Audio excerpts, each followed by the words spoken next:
Assalamualaikum warahmatullahi wabarakatuh. Teman-teman, apa kabar semuanya? Saya agen resmi Madu Ruqyah GN13. Alhamdulillah paket madu saya sudah datang. Mari kita unboxing yuk.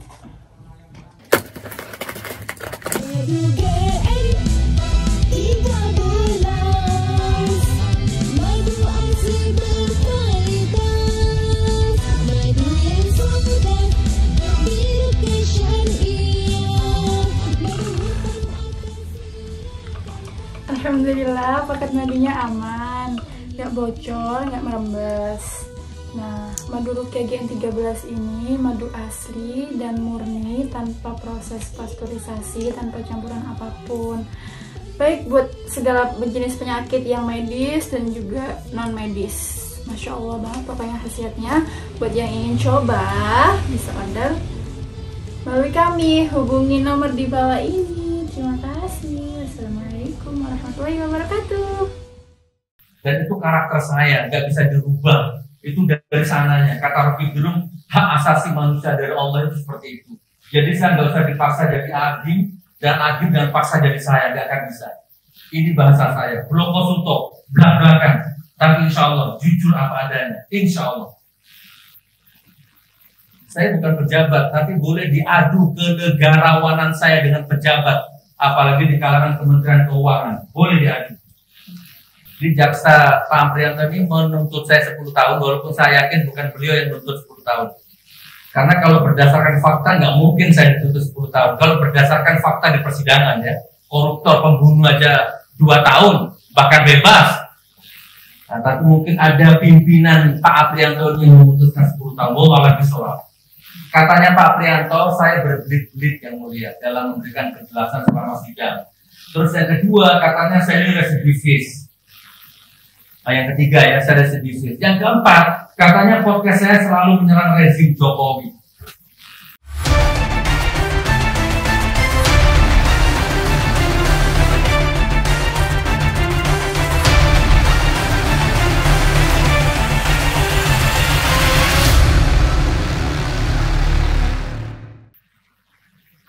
Tidak mungkin saya menodai agama. Ya, karena saya dituduh sebagai penodai agama. Saya punya pesantren tahfidz Quran yang saya gratiskan. Ya, dan saya dan kami jamaah membangun masjid di tempat-tempat bencana. Di rumah saya tidak pernah satu hari pun lewat libur membaca Al-Quran. Di rumah saya tidak pernah satu hari pun libur berlalu tanpa tidak ada yang baca Al-Quran. Hukumnya wajib baca Al-Quran di rumah saya. Anak saya, istri saya wajib hukumnya baca Al-Quran. Jadi tidak mungkin saya menodai agama. Jadi bagaimana saya bisa dituduh sebagai penodai agama yang konteksnya sangat tidak pas dengan keadaan real hidup saya sehari-hari. Mubahalah yang saya lakukan terhadap saudara Bambang Tri adalah semata-mata untuk mencari kebenaran sekaligus tes kejujuran saudara Bambang Tri. Secara hakikat, mubahalah itu tidak ada hubungannya dengan ijazahnya Pak Jokowi asli atau palsu. Tapi fokus apakah saudara Bambang Tri itu jujur atau dusta. Lebih ke sana. Itu hakikatnya. Karena yang ditulis saudara Bambang Tri ini soal ijazah, yang maka mubahalah itu menjadi seolah-olah fokus urusan ijazah Pak Jokowi. Atau kalau bahasa para saksi pelapor, mubahalah urusan dunia. Coba saya kutip lagi secara pelan-pelan dan secara garis besar isi mubahalahnya. Setelah kurang lebih 40 menit Bambang Tri bicara soal ijazah palsu, dan 100% saya tidak percaya, dan juga karena menyangkut isu yang sangat besar, maka saya putuskan saya ajak bermubahalah. Ini intinya yang mulia. Ini intinya umat, ini intinya pendidik, Pak Polisi, ini intinya. Isi mubahalahnya. Ya Allah, kalau apa yang saya ini namanya Bambang Tri ya. Kalau apa yang saya katakan selama ini bohong atau dusta, kalau apa yang saya Bambang Tri tulis selama ini bohong atau dusta, maka azab saya ya Allah, laknat saya ya Allah, cabut keberkahan rumah tangga saya ya Allah, dan matikan saya dalam kondisi kafir dan terhina ya Allah. Tapi kalau ternyata apa yang dikatakan selama ini benar, yang saya tulis benar, maka laknat, azab siapapun saja yang menentangnya. Itu isi mubalahnya yang mulia. Di situ tidak ada yang dihina, di situ tidak ada nama yang dituduh, tidak ada nama yang dicemarkan. Dalam mubahalah itu yang dilaknat, yang diazab secara prinsipal adalah Bambang Tri sendiri. Tidak ada nama sekolah, tidak ada nama kelompok, tidak ada nama individu, tidak nyebut nama Pak Jokowi. Yang dicatut bahkan tidak ada siapa-siapa. Satu-satunya nama yang tercatut dalam mubahalah itu adalah Bambang Tri sendiri. Bapak Hakim yang mulia, yang sangat saya junjung tinggi kehormatannya, sebagai penutup bab mubahalah ini, saya ingin berpesan. Oke, harus saya lanjutkan. Kalau nanti pada suatu saat saya melihat ijazahnya Pak Jokowi asli dan ijazah aslinya itu murni dihadirkan di sini, maka detik ini juga saya punya hujah untuk membuktikan kepercayaan saya kepada semua yang dimubahalakan oleh Bambang Tri. Dan saya akan minta maaf kepada semua pihak, keluarga besar Pak Jokowi, kepada umat, kepada media, wabil khusus kepada Pak Jokowi sendiri kalau memang ijazah aslinya nanti bisa ditampilkan. Barakallah, barakallah, barakallah. Majelis yang mulia, sekarang saya akan membahas masalah melaknat karena kemarin jaksa penuntut umum sempat menanyakan hal itu. Ini harus saya uraikan di sini. Mudah-mudahan dengan dinamika menambah sana. Ibu Endan ya kemarin, hari ini beliau nggak hadir. Beliau menanyakan kepada saya, coba tunjukkan ke saya ayatnya mana Allah yang maha melaknat. Masa Allah maha melaknat? Nah hari ini saya kupas tuntas. Insya Allah tidak lebih dari 10 menit. Ada di surat Al-A'raf ayat 176.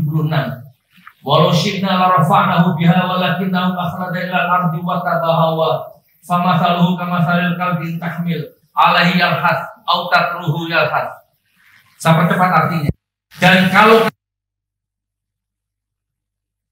dengan ayat itu, dia itu bisa ulama, bisa jaksa, bisa hakim. Ya. Kalau kami menghendaki, saya tinggikan derajatnya dengan ayat-ayat itu. Tapi dia cenderung kepada dunia dan menuntunnya kepada hawa nafsunya yang rendah. Maka perumpamaannya dia itu seperti anjing. Kamu halal atau tidak, dia akan menjulur-julurkan lidahnya. Seperti apa?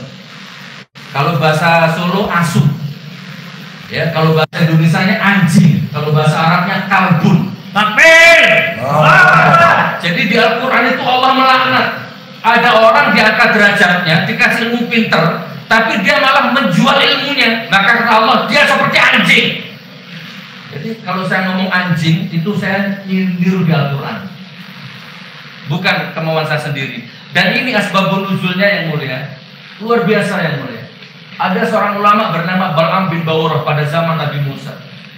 Ini ulama soleh, ilmunya luar biasa, memenuhi langit dan bumi, kecerdasannya luar biasa.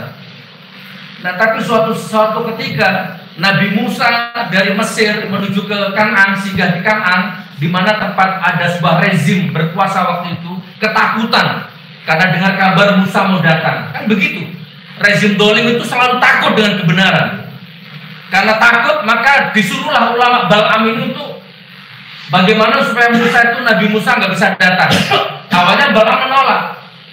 Jangan yang mulia, Nabi Musa itu Nabi, saya nggak berani. Awalnya ulama Bal'am menolak, Pak Edi. Tapi karena terus dibujuk dengan jabatan, dengan uang, akhirnya tetap menolak. Rezim nggak kalah akal. Ulamanya disogok nggak mau, istrinya disogok. Akhirnya Bal'am jatuh lewat istrinya. Akhirnya dia terima jabatan, dia terima uang, dan mulai dia mendoakan jelek kepada Nabi Musa. Dan hari itu juga lidahnya langsung menjulur ke dadanya. Maka kata Allah, kamasalil kalbin tahmil. Kamu seperti anjing.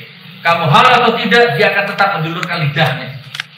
Ada lagi surat Al-A'raf ayat 179. Saya bacaannya saja biar cepat. Dan sesungguhnya kami jadikan isi neraka jahanam kebanyakan jin dan manusia. Mereka punya hati, tapi tidak dipergunakan membaca, memahami ayat Allah. Mereka punya mata, tapi tidak dipakai melihat kebenaran Allah. Mereka punya telinga, tapi tidak dipakai mendengarkan kebesaran Allah. Mereka itu seperti binatang, bahkan lebih rendah dari binatang. Lahum qulubun la yafqahuna biha, walahum adzanun la yasmauna biha, walahum adzanun la yubsiruna biha, ulaika kal an'ami bal hum adall, ulaika humul ghafilun. Al-A'raf 179. Orang dikasih mata picak, dikasih kuping budak, terhadap kebesaran Allah, maka kata Allah dia seperti binatang ternak, wedhus, sapi. Bahkan dia jauh lebih rendah daripada itu. Al-Isra ayat 16. Wa idza aradna an nulika qaryatan amarna mutrafiha fa fasaqu fiha fa haqa 'alaiha al-qawlu fadammarnaha tadmira. Kalau aku akan hancurkan satu negeri, kata Allah, aku perintahkan orang-orang yang hidup mewah di negeri itu untuk mentaati hukumku. Ini kalau ditafsirkan panjang yang mulia. Ya, mengayomi yang miskin, menyayangi yang miskin. Tapi sayang, justru yang mewah di negeri itu mengingkari hukumku, tidak mentaati perintahku, maka aku hancurkan negeri itu sehancur-hancurnya. Jadi jaksa yang saya hormati, yang berpendidikan tinggi, Allah itu maha melaknat dan maha menghancurkan. Asal jaksa tahu ya. Karena kemarin jaksa nanya apa Allah itu maha melaknat. Ya, Allah maha melaknat, maha menghancurkan, maha suka-suka dia. Ini saya nggak baca tafsirnya, saya nggak baca sebab nusulnya. Al-Baqarah 88 dari Bani Israel berkata, perkataanmu tidak bisa sampai kepadanya dan perkaranya tidak seperti yang mereka klaim. Akan tetapi hati mereka dilaknat sama Allah dan telah terkunci, dan mereka adalah orang-orang yang terusir dari rahmat Allah. Al-Baqarah ada semua ya. An-Nisa ayat 52. Orang-orang yang telah banyak kerusakan mereka dan telah menyeluruh kesesatan mereka, Allah mengusir mereka dari rahmatnya. Dan barang siapa dijauhkan Allah dari rahmatnya, maka kamu tidak akan dapat baginya orang menolong dan menolak siksaan dan buruk darinya. Seperti Al-Ahzab 67. Ini yang mulia yang lebih spesifik. Al-Ahzab, okay. Tolong nanti dicek kalau ada ulamanya barangkali salah. Al-Ahzab 67-68. Ya Tuhan kami, sesungguhnya kami telah mentaati para pemimpin pembesar kami, lalu mereka menyesatkan kami dari jalan-Mu yang benar. Ya Allah, timpakan kepada mereka azab 2 kali lipat. Ya Allah, laknatlah mereka ya Allah dengan laknat yang besar. Al-Ahzab. Amin. Allah melarang riba, tapi rezim ini membuka riba sebesar-besarnya. Tapi alhamdulillah saya nggak punya hutang riba. Dan saya banyak melunasi hutang orang yang terjebak riba ya. Bukan pamer ya. Banyak orang terjebak riba, gak bisa bayar kontrakannya, saya bayar kontrakannya, saya bayar ribanya, saya bayar SPP-nya, nanti saya bahas di bab yang lainnya. Al-Baqarah 159. Sungguh orang-orang yang menyembunyikan apa yang telah kami turunkan berupa keterangan-keterangan petunjuk setelah kami jelaskan kepada manusia dalam Al-Quran, mereka itulah yang dilaknat sama Allah, dilaknat pula oleh orang-orang yang melaknat. Lagi-lagi Allah maha melaknat. Nah ini agak saya percepat. Al-Mujadilah. Jadi jaksa penuntut umum, mohon maaf kalau omongan saya kadang-kadang tinggi nadanya, karena 10 tahun ya, untung iman saya kuat. Kalau iman saya nggak kuat, Anda baca 10 tahun kemarin sudah obrak-abrik pengadilan ini. Secara psikologis ya. Tapi alhamdulillah saya berusaha tenang, saya genggam iman saya, dan saya tetap berusaha menyayangi Anda ya, karena saya nggak tega dengan Anda. Jangankan melaknat yang mulia, di dalam Al-Quran itu ada anak membunuh bapak kandungnya atas perintah Allah. Al-Mujadilah ayat 22. La tajidu qauman yu'minuna billahi wal yawmil akhir wa duna man haddallaha wa rasulahu walau kanu abahum aw abnahum aw ikhwanahum aw ashiratahum ulaika kataba fi qulubihimul iman wa ayyadahum bi ruhin min wa yudkhiluhum jannatin tajri min tahtiha al-anharu khalidina fiha radhiyallahu anhum wa radu an ulaika hizbullahi ala inna hizballahi humul muflihun. Mohon maaf, saya baca cepat ya. Jadi kalau makhrajul hurufnya salah, maafkan saya karena saya dikejar waktu ya. Saya cepat-cepat. Tidak akan kamu temui hai Muhammad ya, kaum orang beriman kepada Allah di hari akhirat kemudian saling berkasih sayang dengan orang yang menentang Allah, entah itu bapaknya, anaknya, saudaranya, keluarganya, nggak mungkin kamu temui. Jadi yang mulia di akhirat besok tidak bisa ketemu yang mulia. Yang satu cinta Allah, yang satu benci Allah, tidak akan ketemu, walaupun itu anak sama bapak, walaupun suami sama istri. Nah, asbabun nuzul ayat ini adalah ketika ada Siapa itu Ustaz Ahmad? Ya, jadi seorang anak panglima perangnya Rasulullah ketemu di perang Badar dengan bapaknya yang benci Rasulullah. Di situ terjadi perang tanding dan anaknya mati di tangan bapaknya, mati di tangan anaknya. Ya, dengan leher terputus. Astagfirullahaladzim, saya lupa nama anaknya siapa itu. Nah, itu asbabun nuzul dari ayat ini. Yang terakhir, saudaraku, yang terakhir, surat Al-A'raf ayat 96. Walau anna ahlal qura amanu wa taqaw la fatahna 'alaihim barakatim minas samai wal ardh walakin kadzabu fa akhadnahum bima kanu yaksibun. Seandainya penduduk negeri ini beriman, bertakwa kepada Aku, kata Allah, niscaya Aku turunkan rahmat dari langit, dari bumi, dari mana-mana saya turunkan. Tapi ternyata mereka mendustakan ayat-ayatku, maka akan disiksa mereka sesuai dengan apa yang telah mereka perbuat. Jadi satu bab ini, jaksa penuntut umum, Allah itu maha melaknat, Allah itu maha menghancurkan, Allah itu maha mengazab siapapun. Fama ya'mal mithqala dzarratin khairan yarah, wa may ya'mal mithqala dzarratin syarran yarah. Sekecil apapun perbuatan kita akan kembali ke kita. Jadi yang mulia jaksa penuntut umum, suka nggak suka, Anda telah memisahkan saya dengan anak saya 5 bulan kurang lebih. Maka jangan salahkan takdir kalau nanti Anda dipisahkan dengan anak Anda, dengan istri Anda, ya 10 kali lebih tragis dari saya. Ada apa, saudara?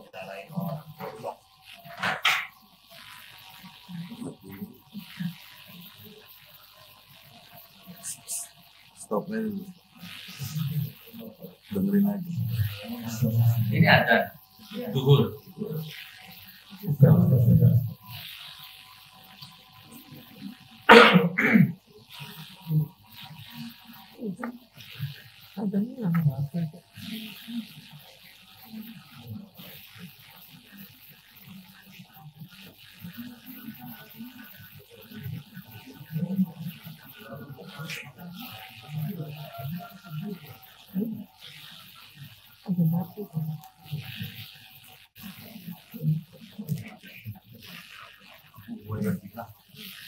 Mulai lagi. Oke, Abu Ubaidah bin Jarrah. Ubaidah. Ya, yang mulia. Jadi anak yang saya lupa tadi namanya Abu Ubaidah bin Jarrah. Dia yang membunuh bapaknya di perang Badar. Maka turun ayat ini. Tidak akan kamu temui orang cinta Allah dengan benci Allah bermesra-mesraan di akhirat. Sudah. Sudah.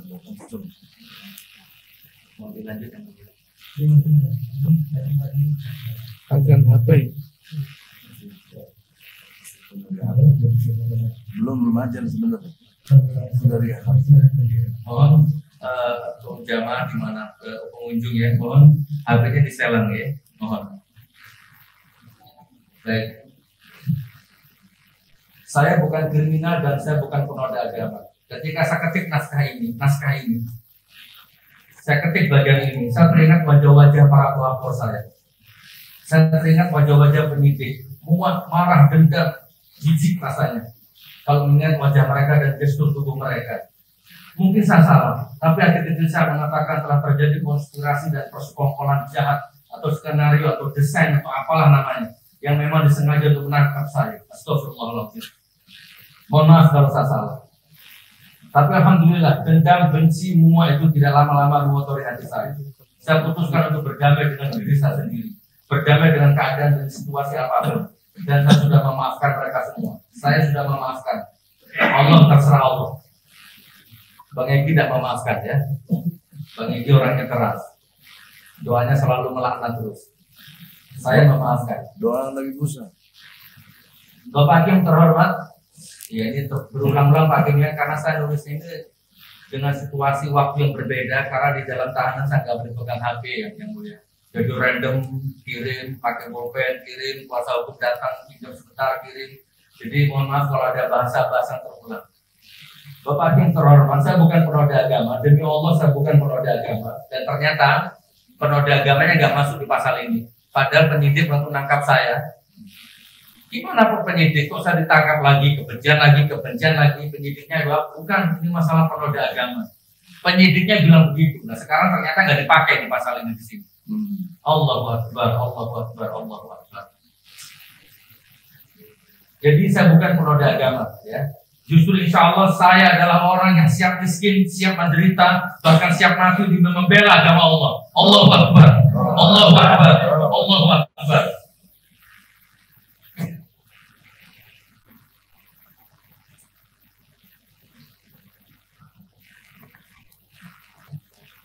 Ini fakta yang mulia. Hukum itu harus data, fakta, dan logika. Dan ini data, ini fakta, ini logika. Gak mungkin sama di agama. Ketika saya dijebloskan ke dalam tahanan Barreskrim, saya diperlakukan dengan sangat terhormat oleh sesama napi. Ini sudah saya bahas, kalau saya bahas di sini. Intinya saya didaulat jadi imam sholat, jadi khotib, dan lain sebagainya. Saya percepat saja.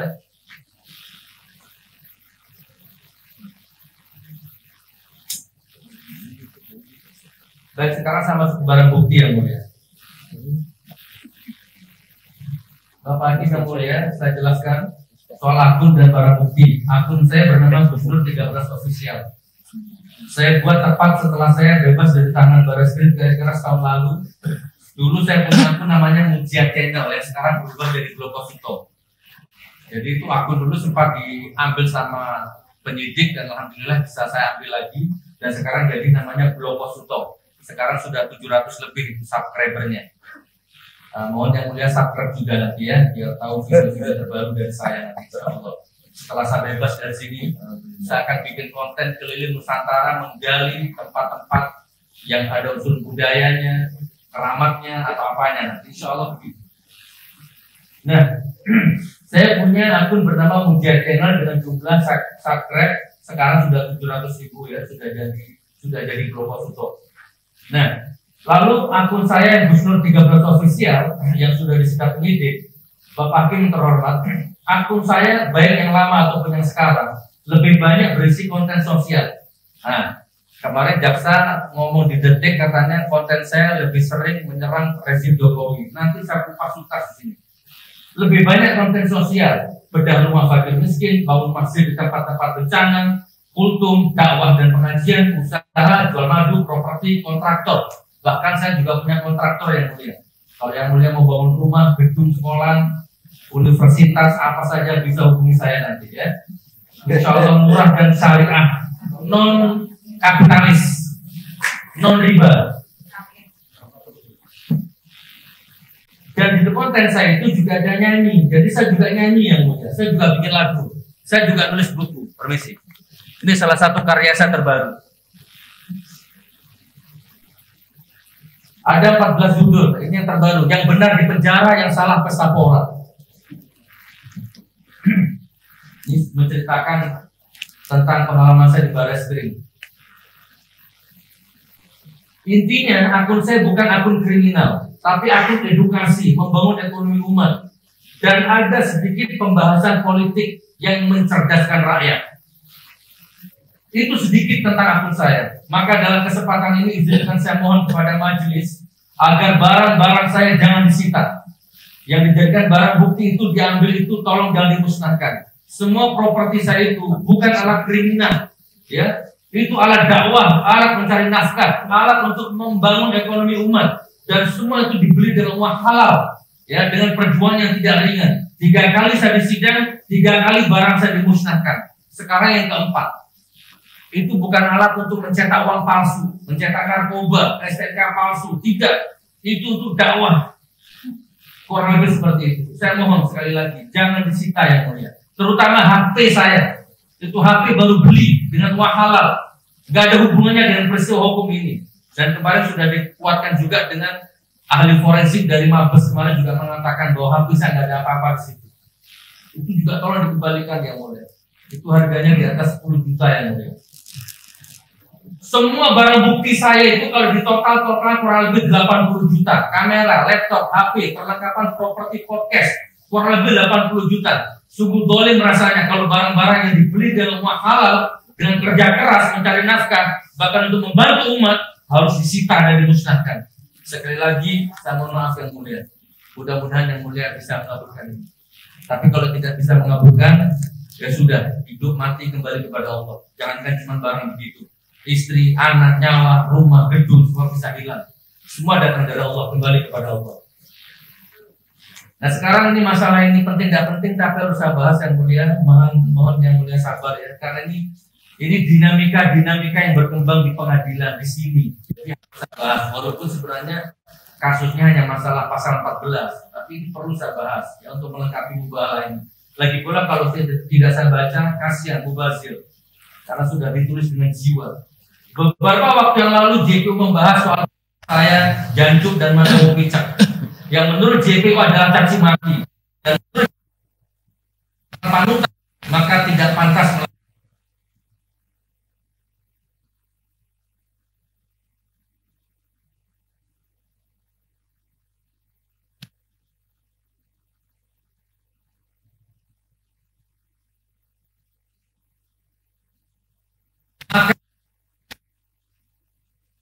pidana, hukum sosial, hukum adat, maka saya akan jatuh rendah martabat di mata Allah. Tidak boleh itu namanya. Tapi saya punya keyakinan kalau kata-kata itu dilontarkan kepada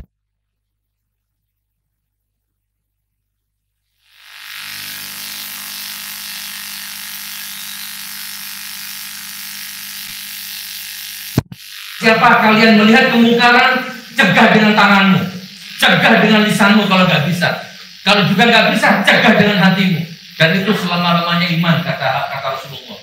Kalau kamu lihat kemungkaran, cegah dengan tanganmu kalau bisa. Kalau nggak bisa, cegah dengan lisanmu. Kalau nggak bisa, cegah dengan hatimu. Minimal ngumpato lah bahasa Jawa. Apa? Gurundelo. Karena kalau kamu lihat kemungkaran, kamu diam saja, itu nanti dosa jatuhnya. Saya berusaha totalitas dalam menjalankan hadis ini. Ketika ada kebijakan sistem yang menyebabkan rakyat kelaparan, rakyat tidak kuat bayar kontrakan rumahnya, rakyat tidak kuat bayar SPP anaknya, atau rakyat tidur di trotoar, tidur di kandang sapi karena nggak punya rumah, atau mungkin dikejar-kejar rentenir pinjol. Ketika ada rakyat yang mengalami ini, maka saya berusaha cegah dengan tangan saya, dan saya mampu.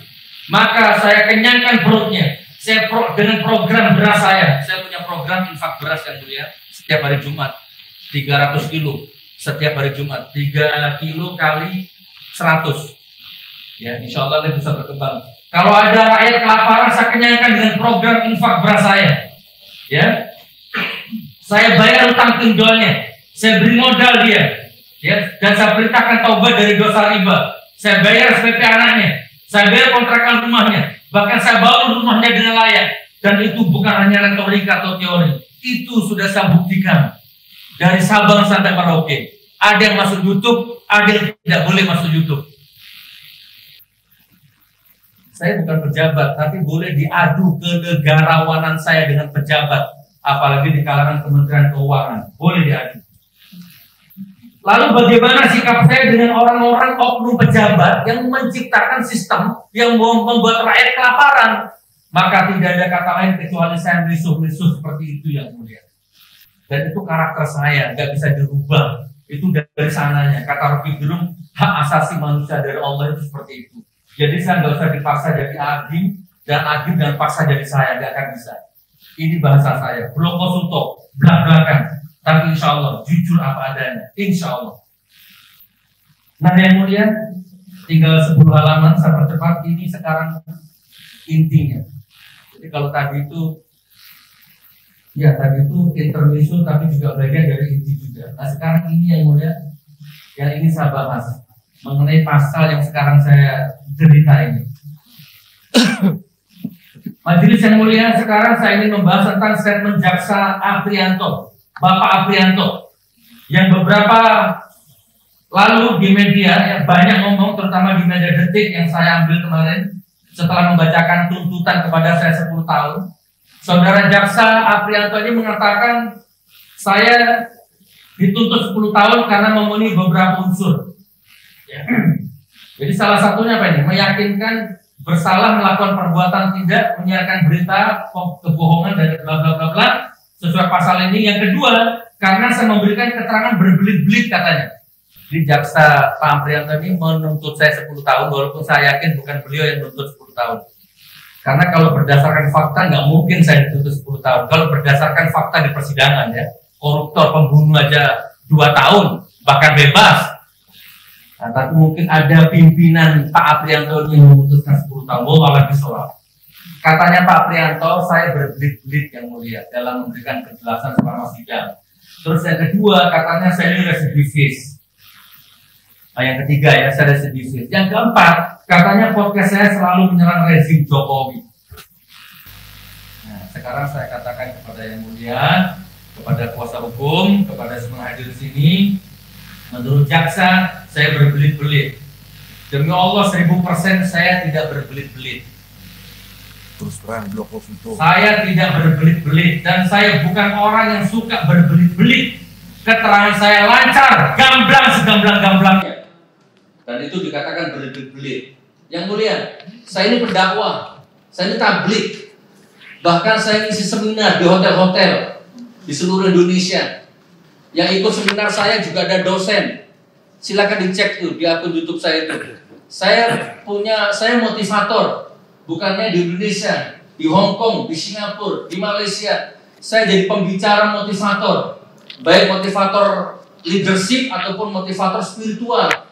Saya pengarang lagu juga. Saya penulis buku, artinya saya bukan orang yang defisit nalar ataupun minus logika atau miskin kosakata. Tidak. Gak mungkin saya berbelit-belit. Demi Allah gak mungkin saya berbelit. Saya orang yang belak-belakan, ngomong saya lancar. Masa motivator berbelit-belit? Ya mungkin, maaf dengan tersinggung, mungkin pembuluh darah Pak Jaksa yang berbelit-belit ya, kesumbat apa saya nggak tahu. Tapi mudah-mudahan Pak Jaksa masuk surga ya. Amin. Kita bersaudara Pak Jaksa, nggak sakit hati walaupun Anda tuntut saya 10 tahun. Pak Jaksa mengatakan podcast saya menyerang rezim Jokowi. Nggak tahu secara hukum, Pak Egi dan Mas Ahmad, boleh nggak kira-kira kalau jaksa berkata seperti itu? Apakah dalam perkara ini jaksa merangkap jadi pembela rezim Jokowi? Bukankah pasal yang dituduhkan ke saya dalam menebarkan berita bohong, kebencian, keonaran, dan penista agama? Kenapa Pak Jaksa berkata podcast saya selalu menyerang rezim Jokowi?